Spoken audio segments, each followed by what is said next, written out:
তোমরা তো জানো না কখন তোমরা মরবা। শোনো, তুমি অপরাধ করিও যদি তোমার মনে হয় আল্লাহ তোমাকে দেখে না, তখন করিও। তুমি অপরাধ করিও যদি তোমার মনে হয় আল্লাহ তোমাকে জিজ্ঞেস করবে না, তুমি নিশ্চিত বেঁচে যাবা। তুমি অপরাধ করিও যদি তোমার মনে হয় যে আল্লাহ তোমার জন্য জাহান্নাম নির্ধারণ করবে, আর তুমি আল্লাহকে বলবা আল্লাহ আপনি বললেই হবে নাকি আমি জাহান্নামে যাব।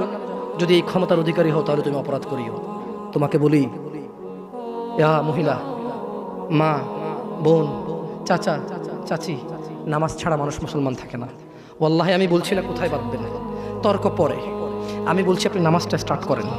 আমি বলছি না যে তারা ওই 20 রাকাত পড়বেন না 8 রাকাত পড়বেন। আমি বলছি যে আপনি পড়েন, 2 রাকাত হইলেও পড়েন।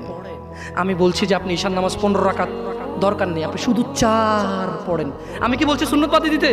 আমি বলছি যে তুমি পড়ছো না, শোনো, ভয় পেও না, ঈশান নামাজ 15 রাকাত তোমার উপরে ফরজ নয়। আমি তোমাকে না করছি না 15 রাকাত পড়তে। আমি বলছি যে তুমি নামাজই পড়ো না, 4 পড়ো। এই 4 রাকাত ঈশা না পড়লে তুমি মুসলিম নও। 3 রাকাত মাগরিব না পড়লে তুমি মুসলিম নও। 4 রাকাত আসর না পড়লে তুমি মুসলিম নও। দেখো, আমাকে দোষ দিও না। বুখারী খোলো, সালাত অধ্যায়ে যাও, আযান অধ্যায়ে যাও।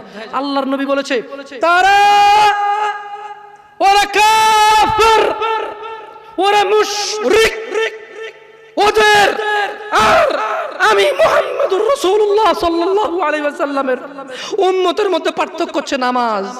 সুবহানাল্লাহ।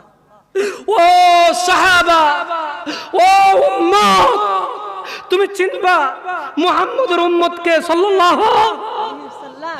ও আমার উম্মত, তুমি কি আমার উম্মতকে চিনতে চাও? শোনো, তারা যারা আমার উম্মত না, আর এরা যারা আমার উম্মত। ওটা আমার উম্মত যেটা নামাজ পড়ে না, আমার উম্মত। তুমি আল্লাহর নবীর উম্মত ছাড়া কিভাবে মুসলমান হবা?